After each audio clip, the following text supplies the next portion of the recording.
Hello students. तो आज का जो अपना टॉपिक है वो है electric potential due to a dipole. Last time हमने इलेक्ट्रिक पोटेंशियल की बातें कर ली हैं। Electric potential due to the point charge कितना होता है ये डिस्कस कर लिया है।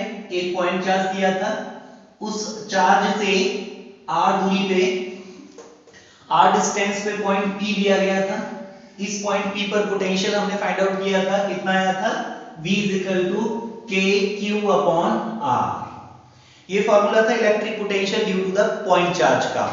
ओके, अब थोड़ा सा लास्ट चैप्टर में पहुंचो। लास्ट चैप्टर में हमने इलेक्ट्रिक फील्ड फाइंड आउट किया था डाइपोल की वजह से। यू रिमेंबर इलेक्ट्रिक फील्ड हमने कितना पता किया था डाइपोल की वजह से? ये आया था E एक्सियल लाइन पे आया था 2kp अपॉन r क्यूब। इसी तरीके से अब मैं इस चैप्टर में इलेक्ट्रिक पोटेंशियल फाइंड आउट करूंगा दिए गए इलेक्ट्रिक डाइपोल की एक्सियल लाइन पे। ये तो इलेक्ट्रिक फील्ड हुआ करता था जिसमें हमने डायरेक्शन लिखी, OP कैप इधर, PO कैप इधर, OP कैप बड़ा होगा, PO कैप छोटा होगा, बड़े में से छोटे को माइनस किया था, मतलब ऐसे करके मैंने कैलकुलेशंस किए थे। लेकिन राइट नाउ अभी हमें इलेक्ट्रिक पोटेंशियल फाइंड आउट करना है दिए गए इलेक्ट्रिक डाइपोल की एक्सियल लाइन पे। Electric potential due to a dipole at axial line. चलिए हो जाए शुरू। चलिए सफर स्टार्ट करते हैं अपना। एक शानदार सा इलेक्ट्रिक डाइपोल बना रहे हैं, प्लस क्यू माइनस क्यू। दो चार्ज हैं, प्लस क्यू माइनस क्यू। दोनों चार्जेस के बीच की डिस्टेंस कितनी लेते हैं? बोल बंधु बोल। 2a। दोनों चार्जेस के बीच की डिस्टेंस लेते हैं 2a। याद है ना, a नहीं लेते, क्यों? ताकि सेंटर से एक साइड की डिस्टेंस a हो सके, सेंटर से दूसरे चार्ज की डिस्टेंस भी a हो सके। ओके, अब एक्सियल लाइन क्या होगी? दोनों चार्जेस को मिला और आगे बढ़ा, बढ़ा और बढ़ा। ओके, पॉजिटिव चार्ज के द्वारा पॉइंट P पे पोटेंशियल कितना होगा वो निकाल। कैसे निकाल? अच्छा पहले ये बता, OP डिस्टेंस कितनी है भैया? r है। इलेक्ट्रिक डाइपोल के सेंटर से पॉइंट P की जो दूरी है, डिस्टेंस है, वो कितनी है? स्मॉल r है। तो पहले पॉजिटिव चार्ज के द्वारा पॉइंट P पे पोटेंशियल बता। Electric potential due to positive charge. Electric potential due to positive charge कहां पे बताएगा तू? इस चार्ज के द्वारा पॉइंट P पे potential at point P। Point P क्या है? पॉइंट ऑफ कंसीडरेशन, जहां पे कंसीडर करना है, जहां कैलकुलेशंस करनी है। तो पॉजिटिव चार्ज के द्वारा पॉइंट P पे potential V plus Q। V plus Q is equal to potential positive charge के द्वारा। फॉर्मूला बता अजय कुमार, अजय कोबरा, फॉर्मूला बता। चलिए V plus Q is equal to K, charge कितना है? Q अपॉन में दोनों के बीच की दूरी, ये R है, ये A होगी, तो ये कितनी होगी? R माइनस A का होल स्क्वायर नहीं आएगा। कंफ्यूजन नहीं होना चाहिए। पोटेंशियल होता है kq अपॉन दूरी, तो kq अपॉन दूरी कितनी है? ये r थी, यहां से यहां तक ये a है, तो ये कितनी बची? इस पॉइंट से p तक की दूरी r माइनस a। डायरेक्शन इसमें होगी नहीं, डायरेक्शन लेनी नहीं होती। सबसे इंपॉर्टेंट पॉइंट यही होता है, क्योंकि पोटेंशियल एक स्केलर क्वांटिटी है, तो डायरेक्शन तुझे कंसीडर करनी नहीं है, कर ही नहीं सकता है। मुझसे भी मत उम्मीद कर, क्योंकि स्केलर क्वांटिटी है। हाँ साइन जरूर लेते हैं, तो पॉजिटिव चार्ज था तो पॉजिटिव साइन ले लिया ना, दिक्कत क्या है? इक्वेशन 1 तो बना। ऐसे ही electric potential due to negative charge. Electric potential due to negative charge कहां पे? At point P। तो बता कितना होगा? इस नेगेटिव चार्ज के द्वारा पॉइंट P पर कुछ ना कुछ पोटेंशियल बनेगा ना। नेगेटिव चार्ज के चारों तरफ भी उसका पोटेंशियल होता है, तो नेगेटिव चार्ज का पॉइंट P पर अपना कुछ पोटेंशियल होगा, वो बता। तो ये होगा V minus Q is equal to K। क्यों? लेकिन माइनस का, क्योंकि चार्ज माइनस का है बंधु। चार्ज कैसा है? माइनस का, तो साइन तो लगा। ओके, तो K Q साइन के साथ अपॉन में दूरी। अच्छा सुन, ये R है, ये A है, तो टोटल कितना हुआ r प्लस a। तो इस चार्ज से माइनस q से पॉइंट p की दूरी कितनी हो गई r प्लस a का कुछ नहीं, होल स्क्वायर नहीं आएगा। इक्वेशन नंबर 2, ये इक्वेशन नंबर 2 हो गई। नेगेटिव पॉजिटिव चार्ज के द्वारा भी पोटेंशियल है, नेगेटिव चार्ज के द्वारा भी पोटेंशियल है, दोनों को जोड़ दे तो नेट पोटेंशियल कितना हो गया, net potential at point P V is equal to हो जाएगा पॉजिटिव चार्ज के द्वारा पोटेंशियल प्लस नेगेटिव चार्ज के द्वारा पोटेंशियल, दोनों के सम के बराबर हो जाएगा। इसका जितना भी पोटेंशियल हो प्लस इस चार्ज का यहां पे जितना भी पोटेंशियल हो, दोनों को जोड़। ओके, तो वैल्यू को पुट कर प्लस q की पॉजिटिव चार्ज के द्वारा potential k q upon r minus a, negative charge के द्वारा पोटेंशियल, नेगेटिव चार्ज के द्वारा potential minus k q upon में r plus a, minus k q upon r plus a। तो net potential आ जाता है ये, कुछ कॉमन है क्या, k q कॉमन ले तो v is equal to k q common लेने के बाद बचेगा यहाँ पे 1 अपॉन r माइनस a, यहाँ बचेगा माइनस 1 अपॉन में r प्लस a। क्लियर है ना। अब ये एलसीएम ले और इसको सॉल्व कर, ये एलसीएम ले और इसको सॉल्व कर। तो एलसीएम सोच कितना आएगा भाई, एलसीएम सोच r प्लस और a, r माइनस a का कितना एलसीएम आता है, उतना ही आता है जितना आना चाहिए। कितना आता है, r square minus a square, कितना आएगा r square minus a square, कितना आएगा रे r square minus a square. अब r माइनस a तो ऑलरेडी यहाँ है, तो ऊपर क्या आएगा r प्लस a माइनस लगा। ओके, r प्लस a इसके नीचे है तो ऊपर क्या आएगा इसके r माइनस a। सॉल्व कर भाई, तो v is equal to k q, नीचे r square minus a square, अब माइनस का मल्टीप्लाई करेगा तो r plus a minus r plus a, r से r को हटा, सावन की घटा, चल इसको हटा, a प्लस a को जोड़ 2a, तो v इज इक्वल टू आ गया k q 2a अपॉन में r square minus a square. अब सुन, मैं क्या बताता था, मैं हर बार यही बता रहा था कि इलेक्ट्रिक डाइपोल से रिलेटेड, इलेक्ट्रिक डाइपोल से रिलेटेड अगर कोई डेरिवेशन है तो उसमें इलेक्ट्रिक डाइपोल मूवमेंट जरूर आना चाहिए। क्लियर है ना बात। तो ये भी इलेक्ट्रिक डाइपोल से रिलेटेड डेरिवेशन था, तो इसमें भी इलेक्ट्रिक डाइपोल मूवमेंट P जरूर आना चाहिए। अब देख ये क्या है, क्योंकि Q into 2a किसके बराबर होता है, इलेक्ट्रिक डाइपोल मूवमेंट P के बराबर होता है। तो V इक्वल टू आ गया K P अपॉन में r square minus a square का कुछ नहीं। देखिए डेरिवेशन आ गया भाई तेरे पास, लेकिन जैसा हम हर बार करते थे, बार बार करते थे और अनेकों बार करते थे, इस बार भी कर क्या करते, सुन, क्योंकि r जो है ये कंडीशन कब वैलिड है, मैं आपको बता दूं, ये कंडीशन वैलिड है जब r और a के बीच में ज्यादा अंतर ना हो।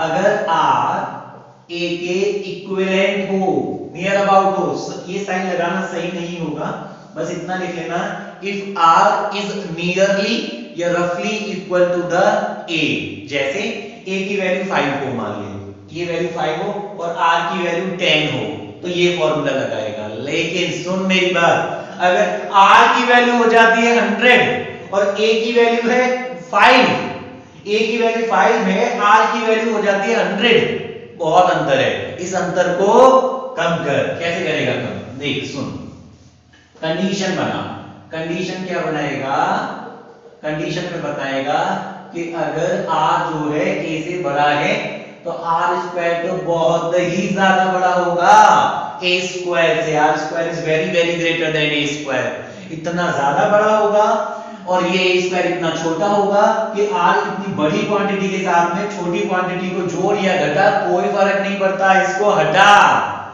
इसको हटा, तो क्या बचेगा, it indicate that a square near about 0 ले ले या एग्जैक्टली 0 ले ले, a स्क्वायर को 0 ले लिया मैंने, तो क्यों 0 ले लिया, क्योंकि इतनी बड़ी क्वांटिटी के साथ में इस छोटी सी क्वांटिटी को घटाएं तो कोई फर्क नहीं पड़ता, तो ये हो जाएगा v is equal to kp upon r square. So this is the derivation of electric potential due to the electric dipole at point P. Direction इसमें नहीं लेनी होती है और ये फॉर्मूला आ जाता है। तो इसी सीरीज में जो नेक्स्ट डेरिवेशन अब हम करेंगे वो है electric potential of A dipole eight equatorial line. चल बना, ये ले पॉजिटिव चार्ज, ये ले माइनस नेगेटिव चार्ज, दोनों के बीच की दूरी कितनी 2a। बढ़िया, अच्छा, शानदार। इसका सेंटर O, इक्वेटोरियल लाइन क्या होती थी तुझे पता है, इन दोनों चार्जेस को मिलाने वाली लाइन, तो ये रही लाइन, इसके सेंटर ये रहा, सेंटर से जाने वाली परपेंडिकुलर लाइन जो होती है, परपेंडिकुलर प्लेन जो होता है वो कहलाता है इक्वेटोरियल प्लेन, और जो परपेंडिकुलर लाइन होती है वो कहलाती है इक्वेटोरियल लाइन। अब सुन, इस लाइन पे एक पॉइंट P ले, इस लाइन पे पॉइंट P ले। अब इस चार्ज के द्वारा भी कुछ ना कुछ पोटेंशियल होगा, नेगेटिव चार्ज के द्वारा भी पोटेंशियल होगा, दोनों के द्वारा निकाल और जोड़, तो कैसे करेगा, ये दूरी कितनी हो जाएगी, अच्छा टोटल 2a थी तो ये कितनी हो जाएगी a, और यहां से यहां तक की दूरी मान ले, इक्वेटोरियल लाइन पे तुझे r दूरी पे पोटेंशियल पता करना है, इक्वेटोरियल लाइन पे तुझे r दूरी पे पोटेंशियल फाइंड आउट करना है। तो पॉजिटिव चार्ज के द्वारा electric potential due to positive charge, कहां पे, at point P, point P पे पॉजिटिव चार्ज के द्वारा पोटेंशियल पता करते हैं। इस चार्ज के द्वारा यहां इसको मिला दिया, अब ये दूरी चार्ज से जिस पॉइंट पे पोटेंशियल पता कर रहे हैं उसकी दूरी पता होना चाहिए। ओके, तो ये a है, ये r है, तो सिंपल पाइथागोरस की हेल्प से निकाल के ये दूरी हो जाती है √r² + a²। चल, तो पॉजिटिव चार्ज के द्वारा पॉइंट P पे पोटेंशियल V + Q हो जाएगा k, चार्ज अपॉन में दूरी का कुछ नहीं, r² + a² ही आएगा, दूरी ही आती है, यहां से यहां तक की दूरी आएगी, उसका स्क्वायर नहीं आता, तो यहां से यहां तक की दूरी हो गई √r² + a²। Okay, equation number 1। ऐसे ही नेगेटिव चार्ज के द्वारा पॉइंट P पे पोटेंशियल निकालना है, तो मिला negative charge, electric potential due to negative charge at point P। इस नेगेटिव चार्ज के द्वारा पॉइंट P पे पोटेंशियल निकालना है, तो V नेगेटिव चार्ज के द्वारा इस इक्वल हो जाएगा K, चार्ज कितना है -Q, दूरी तो सेम होगी ना, ये A है, ये R है, तो ये दूरी कितनी हुई √r² + a²। तो ये हो जाएगा अपन में दूरी, तो दूरी कितनी है √r² + a², इक्वेशन नंबर 2। अब नेट पोटेंशियल कितना होगा, so net potential point P पे कितना होगा, अरे सिंपल जोड़, so the net potential at point P ये होगा V पॉजिटिव के द्वारा पोटेंशियल प्लस नेगेटिव के द्वारा पोटेंशियल, तो पॉजिटिव के द्वारा पोटेंशियल प्लस नेगेटिव के द्वारा पोटेंशियल, तो टोटल पोटेंशियल हो जाएगा, पॉजिटिव के द्वारा पोटेंशियल कितना है रे, kq अपॉन में √r² + a², और ऐसे ही नेगेटिव चार्ज के द्वारा पोटेंशियल कितना है -kq अपॉन में r² + a² का √, अरे ये तो सेम हो गए ना, तो फिर हटा 1 की घटा, v 0। मतलब क्या है, ये तो हमने निकाल लिया कि इक्वेटोरियल लाइन जो होती है उस पे कभी भी तू पोटेंशियल पता कर, चाहे यहां पता कर, यहां पता कर, यहां पता कर, यहां इधर कहीं भी पता कर, हर जगह पर हर बार इक्वेटोरियल लाइन के ऊपर पोटेंशियल जो आएगा वो 0 आएगा। एक क्वेश्चन पूछ लिया जाता है कि इलेक्ट्रिक डाइपोल के लिए, सुन नोट्स में बनाना अच्छे से, इलेक्ट्रिक डाइपोल के लिए वो कौन सा पॉइंट होता है जहां पे इलेक्ट्रिक फील्ड कभी 0 नहीं आता लेकिन पोटेंशियल 0 आता है, तो बता कौन सा। इक्वेटोरियल लाइन के ऊपर साहब सारे पॉइंट ऐसे ही होते हैं जहां पे इलेक्ट्रिक फील्ड हमेशा 0 नहीं आता और इलेक्ट्रिक पोटेंशियल हमेशा 0 आता है। कौन से पॉइंट? इक्वेटोरियल लाइन के ऊपर सारे पॉइंट्स। क्वेश्चन में इसको नोट्स में इसको बना लेना। तो ये डाइपोल से रिलेटेड दूसरा डेरिवेशन हो जाता है। अब जो तीसरा डेरिवेशन है वो पोलर कोऑर्डिनेट्स के लिए है। ये क्या है? नया वर्ड लेके आए हैं, कुछ नया लाए हैं। Electric potential due to a dipole for polar coordinates, ऐसे लिखा हो सकता है कोऑर्डिनेट्स r, थीटा, या फिर इसी को बोलते हैं जनरल पॉइंट। जनरल पॉइंट ये है हेडिंग तेरी। अभी क्या है, तेरे को शानदार सा इलेक्ट्रिक डाइपोल दिया है, मस्त एकदम बढ़िया सा इलेक्ट्रिक डाइपोल बना के दिया है। पॉजिटिव क्यू माइनस क्यू, इन दोनों चार्जेस के बीच की दूरी तुझे पता ही है कितनी होती है, 2a होती है। सेंटर O है, ये वाला पॉइंट मान ले A है, और ये पॉइंट को इस बार पॉइंट B मान ले। पॉइंट A पे charge plus Q, point B पे चार्ज माइनस Q, दोनों चार्जेस के बीच की डिस्टेंस 2a। तो ये अपना एक डाइपोल हो गया। इस बार पोलर कोऑर्डिनेट दिए हैं। पोलर कोऑर्डिनेट मतलब क्या है? इस पॉइंट से, सेंटर से दूरी दी है उस पॉइंट की जिस पे पोटेंशियल पता करना है, कितनी r, और एंगल बताया है। सुन ले मेरी बात, ये एंगल बताया है थीटा, और उस पॉइंट P की डिस्टेंस दी है, कितनी? r दी है। ये इन्हें कहते हैं पोलर कोऑर्डिनेट। पोलर कोऑर्डिनेट्स में क्या करता है, वो आपको पहले दूरी बताएगा, वो आपको एंगल भी बताएगा। क्लियर है? तो ये तो हो गए पोलर कोऑर्डिनेट्स। अब मतलब क्या है? मतलब ये है इलेक्ट्रिक डाइपोल के ऊपर कहीं भी एक पॉइंट दिया जा सकता है। वो एक्सियल लाइन पे नहीं होना जरूरी, वो इक्वेटोरियल लाइन पे होना जरूरी नहीं है, कहीं भी जिसके पोलर कोऑर्डिनेट दिए गए हैं तुझे r, थीटा। अब इसी को जनरल पॉइंट भी कह सकते हैं। जनरल पॉइंट मतलब एक्सियल और इक्वेटोरियल लाइन पे होना इस बार मैंडेटरी नहीं है, जरूरी नहीं है। चल इस डिस्टेंस को r मान चुके हैं, इसको मान ले r2 और इसको मान ले r1। ठीक है। अब पॉजिटिव चार्ज के द्वारा पॉइंट P पे पोटेंशियल निकाल। Electric potential due to positive charge, due to positive charge कहां? At point P। तो V plus Q equal to हो जाएगा पॉजिटिव चार्ज के द्वारा पॉइंट P पे पोटेंशियल K Q अपॉन में दूरी R2। तू सोचेगा सिंपल है, मैं बोलूंगा सही है। अब सुन, इलेक्ट्रिक पोटेंशियल ऐसे ही निकाल नेगेटिव चार्ज का, नेगेटिव चार्ज का पॉइंट P पे potential. Electric potential due to negative charge, due to negative charge कहां पे? At point P। Point P पे ही निकालेगा ना, पॉजिटिव चार्ज के द्वारा पॉइंट P पे, नेगेटिव चार्ज के द्वारा पॉइंट P पे। तो V माइनस Q के द्वारा K Q, अब और कैसा साइन आएगा? माइनस, क्योंकि नेगेटिव चार्ज के द्वारा पॉइंट P पे पोटेंशियल निकालना चाहता है। चार्ज का साइन पुट कर, कुछ भी कर, साइन पुट कर, अपॉन में दूरी लिख दे भैया, कितनी दूरी है, अपॉन में r1। अब नेट पोटेंशियल क्या होगा? दोनों की सिंपल जोड़ के बराबर net potential V equal to हो जाएगा V plus Q plus V minus Q। Positive charge के द्वारा बनाया गया पोटेंशियल प्लस नेगेटिव चार्ज के द्वारा पॉइंट P पे बनाया गया पोटेंशियल। चल वैल्यू पुट कर भाई, V plus Q K Q upon में R2, और ऐसे ही नेगेटिव चार्ज के द्वारा बनाया गया पोटेंशियल होगा माइनस K Q अपॉन में R1, minus K Q upon में R1। Okay, K Q upon R2 minus K Q upon R1। इनको सॉल्व कर, एलसीएम ले, एलसीएम क्या आ जाएगा? कुछ कॉमन है क्या? कॉमन ले पहले तो।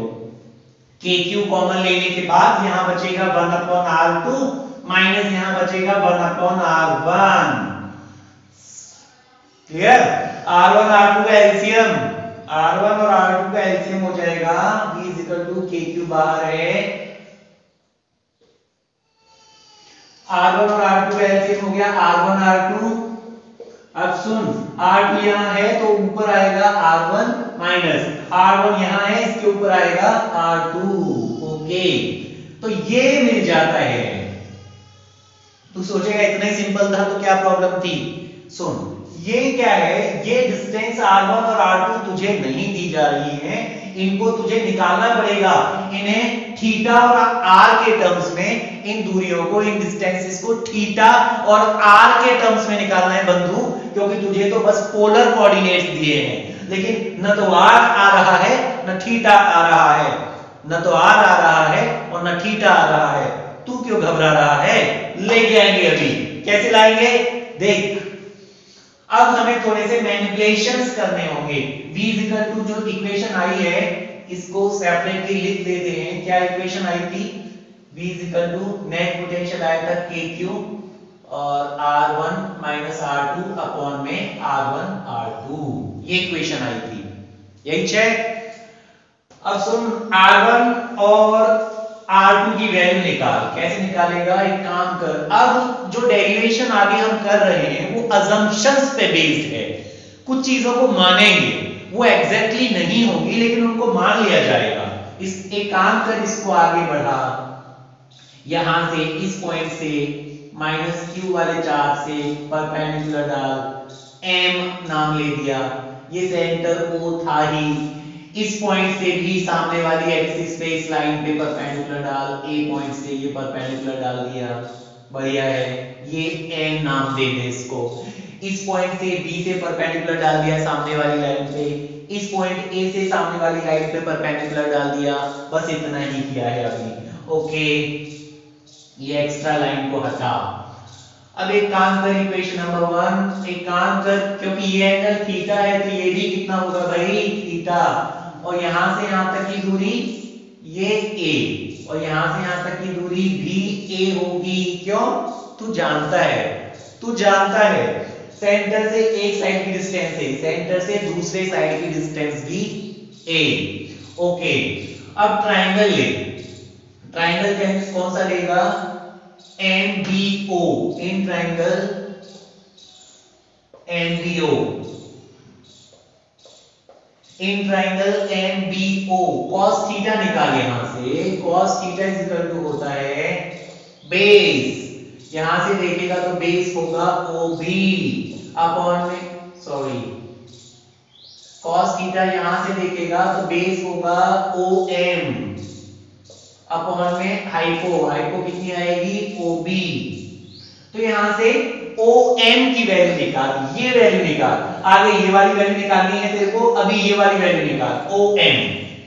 तो OM इक्वल टू आ गया OB cos थीटा। OB कितना है रे?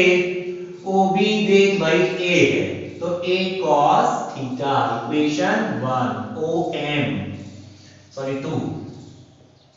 एक काम कर, ऐसे ही ट्रायंगल ले ANO, अनो, इन ट्रायंगल अनो वाले ट्रायंगल में देख cos थीटा कितना होगा?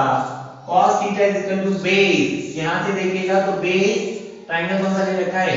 ANO, यहां से देखेगा तो cos theta is equal to base मतलब ON अपॉन में हाइपो कितना है? OA क्रॉस मल्टीप्लिकेशन कर तो ON इज इक्वल टू आ गया OA cos थीटा। OA क्या है? O से A तक ये स्मॉल a है, तो small a cos theta, ON की वैल्यू आ जाती है इक्वेशन 3। ये वैल्यू आ गई ON की small a cos theta. ON की वैल्यू ON। अब कुछ तो मैनिपुलेशंस करने होंगे। सुन, अब जो मानने जा रहा हूं वो तुझे भी मानना पड़ेगा। क्या? देख, R1 जो है ये रहा, P से B तक की डिस्टेंस। अब ये R1 को नियर अबाउट मान रहा हूं मैं। R1 जो होगा वो नियर अबाउट होगा PM, prime minister, PM near about PM के होगा। और PM दो हिस्सों से बने हैं, गृह मंत्री और विदेश मंत्री। देख, गृह मंत्री कौन था इसका? जो पहले से हुआ करता था वो था OP। तो PM जो होगा वो किसके बराबर होगा? OP plus OM। समझ में आती है ना? तेरे को आती है ना समझ में बात? PM जो होगा प्राइम मिनिस्टर जो होगा वो दो चीजों से मिलकर बना है। गृह मंत्री तो जो था पहले से था ओपी प्लस विदेश मंत्री ओएम। चल भाई अब वैल्यूज पुट कर, तो R1 बराबर हो जाएगा या नियर अबाउट होगा, R1 मतलब ये यहां से यहां तक की दूरी, नियर अबाउट होगी ये प्लस ये, तो ये दूरी कितनी है OM की वैल्यू कितनी है वो तू जानता है, OP की वैल्यू कितनी है, O से P तक की वैल्यू R दी गई थी स्मॉल r, O से P तक की वैल्यू स्मॉल r दी गई है प्लस OM, और OM तू निकाल चुका है, ये OM कितना निकाल चुका है स्मॉल a cos थीटा, तो सजा यहां सजा इक्वेशन 4 बना, बढ़िया। अब R2 भी निकाल, इसी प्रोसेस से R2 निकाल। अब सुन R2 जो होगा ना कौन सा है A से P तक, R2 जो होगा बता किसके बराबर हो सकता है, लगा दिमाग लगा, किसके बराबर हो सकता है R2 लगभग होगा PN, तो R2 जो होगा R2 AP है, R2 जो होगा वो लगभग किसके बराबर होगा PN के बराबर। ये अजम्पशंस हैं, PN के लगभग बराबर होगा, और PN को क्या लिख सकता है, PN को लिखा जा सकता है ये वाली दूरी में से OP वाली दूरी में से ON को माइनस करेगा तो PN ही तो बचेगा, इस दूरी में से ये वाली दूरी को माइनस कर देगा तो ये बचेगा, मतलब Pn को क्या लिख सकता है, Pn को लिख सकता है OP माइनस ON। OP कितना है रे, O से P तक तो तेरे को पता है ओम प्रकाश, OP कितना है स्मॉल r माइनस ON, बता भाई a cos थीटा, ये आ गई R2 की वैल्यू। बस अब क्या है, अब तो मजा ही मजा है डेरिवेशन में। देख R1 निकाल चुका है, R2 निकाल चुका है, R1 और R2 की वैल्यूज को यहां पे लगा, और फिर देख R1 और R2 की वैल्यू को पुट कर, तो D इक्वल टू हो जाएगा KQ। एक काम कर, पहले सेपरेटली R1 माइनस R2 की वैल्यू निकाल, हियर R1 माइनस R2 कितना हो जाएगा, R1 ये रहा R plus a cos theta में से माइनस कर R2 को, R2 है R minus a cos theta, minus कर तो ये हो जाएगा R plus a cos theta minus R plus a cos theta, R minus R cancel, 2a cos theta, R1 minus R2 की वैल्यू आ जाती है 2a cos theta.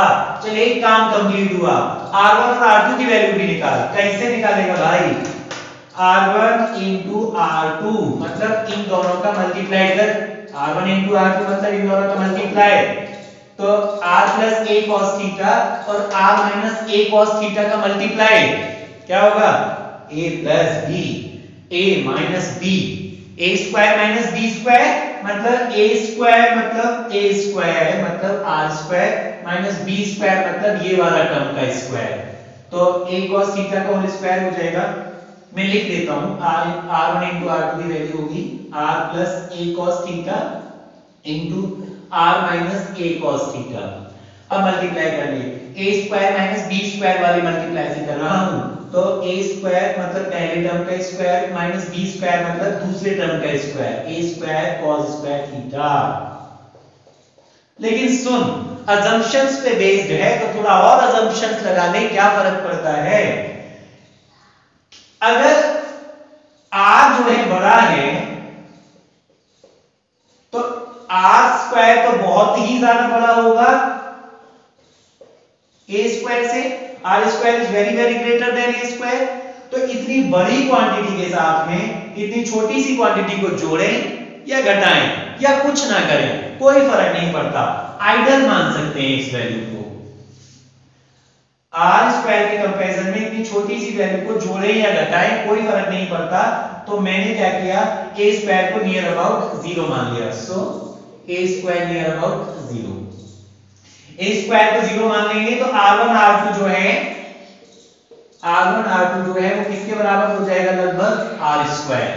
R1 R2 की value R square के नियर अबाउट आ जाती है। अब सुन, इसको equation number नाम दे, कुछ भी दे दे, कहां तक दिए थे, माने 5 दे दे, इसको इक्वेशन नंबर 6 नाम दे दे। R1 R2 की वैल्यू है तेरे पास, R1 माइनस R2 की वैल्यू है, दोनों को लाके यहाँ पे टिका, तो V KQ, R1 minus R2 बोल 2a cos theta, 2a cos theta upon में R1 R2 बता R स्क्वायर। अरे सुन, किस कौन सा डेरिवेशन है, इलेक्ट्रिक डाइपोल से रिलेटेड डेरिवेशन है, क्या जरूर आना चाहिए, इलेक्ट्रिक डाइपोल मूवमेंट जरूर आना चाहिए। कैसे लाएगा, ऐसे लाएगा, कैसे, सर्कल बना के लाएगा, सर कल बना के लाएगा, कल नहीं आज ही बनाएगा। Q into 2a, Q into 2a किसके बराबर होता है, इलेक्ट्रिक डाइपोल मूवमेंट P के बराबर होता है। तो क्या आ जाएगा डेरिवेशन, जो चाहिए वही आ जाएगा, क्या, V इक्वल टू K की जगह K, Q इंटू 2a की जगह P, cos थीटा की जगह cos थीटा, K की जगह K, Q इंटू 2a की जगह P, cos थीटा की जगह cos थीटा अपॉन में R स्क्वायर। तो ये है assumptions पे बेस्ड डेरिवेशन है, जनरल पॉइंट के लिए या फिर पोलर कोऑर्डिनेट्स के लिए। पोलर कोऑर्डिनेट्स आ गए ना, आ गए ना, क्यों नहीं मान रहा था, फिर लाना ही पड़ा। आप देख, अब सुन, इतना डेरिवेशन देख के किसी को डाउट हुआ, उसने कहा सर ये बताओ अब एक्सियल लाइन पे निकाल के दिखाओ इस फॉर्मूला की हेल्प से। मैंने कहा अच्छा ठीक है भाई, तो देख, उसने कहा इस फॉर्मूला को यूज करके एक्सियल लाइन पे फॉर्मूला डेराइव करके दिखाओ। तो केस 1 बना फॉर एक्सियल लाइन। अच्छा सुन, एक्सियल लाइन के लिए पोलर कोऑर्डिनेट्स में क्या चेंज होगा, ये जो पॉइंट P है यहां लाना है मेरे को, डाइपोल की लाइन पे लेके आना है ना, मतलब ये थीटा बिल्कुल 0 हो जाएगा, अभी कितना है थीटा है, और एक्सियल लाइन पे पॉइंट P को लाएगा तो थीटा 0 हो जाएगा। तो एक्सियल लाइन के लिए अगर पॉइंट P एक्सियल लाइन पे आ गया तो थीटा 0, तो V इक्वल टू हो जाएगा KP cos 0 अपॉन में R स्क्वायर। cos 0 की वैल्यू कितनी होती है आजकल, 1 होती है, तो V इक्वल टू हो गया KP अपॉन R स्क्वायर।